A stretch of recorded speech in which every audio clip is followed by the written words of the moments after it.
बिस्मिल्लाहिर्रहमानिर्रहीम, अस्सलाम वालेकुम।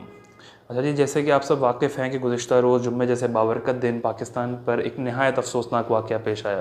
पेशावर में एक दहशतगर्दी का वाक़या हुआ, जहाँ एक मस्जिद में जुम्मे की तैयारी से कुछ लम्हे पहले एक खुदकुश हमलावर दाखिल हुआ, धमाका हुआ, 50 से ज़ायद लोग शहीद हुए, 150 से ज़ायद अभी भी ज़ख्मी हैं, ना जाने कितनी फ़ैमिलीज़ वहाँ उजड़ गईं। और इस सब के बाद पाकिस्तान में एक बार फिर अक़लियतों की सेफ्टी के ऊपर सवाल उठना शुरू हो गया कि गोया अक़लियतें यहाँ पर महफूज हैं या नहीं हैं, क्योंकि शिया कम्युनिटी पर एक और अटैक होता है और पहले भी माजी में अटैक हुए हैं, जिसके बाद पाकिस्तान में इंटरनली कॉन्फ्लिक्ट बहुत तेज़ी से बढ़ा है इन दो फ़िकों के बीच में। अब ऐसे जो हमले होते हैं, इसके पीछे बहुत सारे रीज़न्स हो सकते हैं, बहुत सारे पर्सपेक्टिव हो सकते हैं। एक इंटरनेशनली देखा जा सकता है कि पाकिस्तान एक तरफ फैटिफ के तमाम पॉइंट्स क्लियर कर रहा था और अपने आप को पुरज़म था बाहर निकालने के लिए, तो ऐसे में ये हमला हुआ।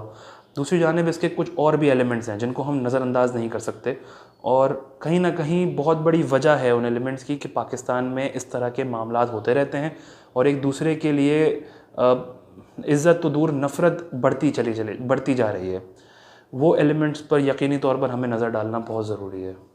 ये वो एलिमेंट्स हैं जो हमें नज़र आते हैं मुख्तलिफ़ तंजीमों की शक्ल में, गोया वो एंटी सुन्नी हो, एंटी शिया, कोई भी तंजीम हो। कई साल पहले जब इनको स्पेस मिलना शुरू हुई मुल्क के अंदर, कुछ डॉलर्स के चक्कर में, कुछ रियाल के चक्कर में, उसका खामियाजा आज भुगत रहा है पाकिस्तान, क्योंकि इनका जो कंटेंट है, इनका जो मवाद है, इनकी जो लिटरेचर है, उनकी आइडियोलॉजी, अप्रोच, माइंडसेट, ये सब नफ़रत फैलाना और कहीं ना कहीं फ़िरका वारियत फैलाने के बराबर है। बड़ी तादाद में यहाँ आवाम है जिससे कोई पूछा जाए किसी अगले फ़िका के बारे में तो वो डिक्लेयर कर चुका होता है कि वो काफिर है, उसने कोई ऐसी बात कर दी है कि वो इस्लाम के बाहर है। तो ऐसी सोच जब आपकी डेवलप हो रही है तो उसके पीछे कोई ना कोई रीज़न है, कोई ना कोई कॉज है जिसकी वजह से हमारे यहाँ टॉलरेंस लेवल ख़त्म हो चुका है। तो यकीनी तौर पे ये जो नुक्ता नज़र तंजीमें लेकर चलती हैं, इस नुक्ता नज़र के ऊपर सवाल होना चाहिए। गवर्नमेंट को सबसे पहले इन तंजीमों पर पाबंदी लगानी चाहिए, चाहे कोई भी किसी भी फ़िक्रे से ताल्लुक़ रखने वाली है, उन पर पाबंदी होनी चाहिए। या ये सवाल होना चाहिए कि जो कंटेंट या जो लिटरेचर आप बढ़ा रहे हैं या जो बता रहे हैं अपने एक गिरोह को, उसका कोई एविडेंस है या कोई उसकी सोर्स है कि जहाँ से आपने ये बात मालूम की और हकीकत में ऐसा हो, बट कहीं एविडेंस मौजूद नहीं होता, पर नफ़रत ज़रूर उसको वो पोर्ट्रे करते रहते हैं और आगे लेकर चलते रहते हैं। तो जब तक तो ये पाबंदी नहीं लगेगी इन तंजीमों के ऊपर, यकीनी तौर पर पाकिस्तान में ऐसे दहशतगर्दी मामलात होते रहेंगे और जिससे कॉन्फ्लिक्ट भी बढ़ेगा इंटरनली, और उस कॉन्फ्लिक्ट की वजह से हालात ख़राब होंगे। उन हालात की वजह से इंटरनेशनली पाकिस्तान की भी एक इमेज ख़राब होती हुई नज़र आएगी और बहुत सारे मामलात में हमें फिर मुख्तलिफ सुपर पावर्स हो गई या और ममालिक हो गए, वो टारगेट पे रखेंगे। इन सब मामलात में एक प्रॉब्लम ये है कि हमारे यहाँ गवर्नमेंट जो है वो रियासत, स्टेट खुद इनको सिक्योरिटी प्रोवाइड कर रही होती हैं।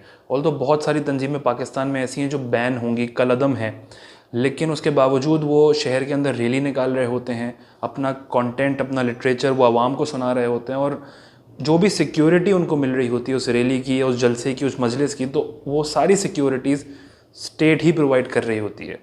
तो ये नहीं होना चाहिए। अब इनके साथ किसी किस्म के मुज़ाकरात नहीं होने चाहिए इन तंजीमों के साथ। हाल ही में हमने देखा था गवर्नमेंट टीटीपी के साथ मुज़ाकरात करने को तैयार हो रही थी। अलबत्ता हम APS के शहीदों को ना कभी अपने दिलों से निकाल सके हैं और ना निकालेंगे।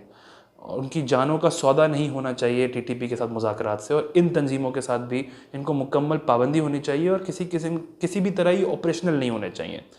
उसके बाद हम देखेंगे कि हमारे मुल्क में किस तरह ये दहशतगर्दी के वाक़यात कम हो रहे होंगे। अच्छा, एक दूसरा इम्पॉर्टेंट एलिमेंट है, वो हमारी लॉ इन्फोर्समेंट एजेंसी से रिलेटेड है।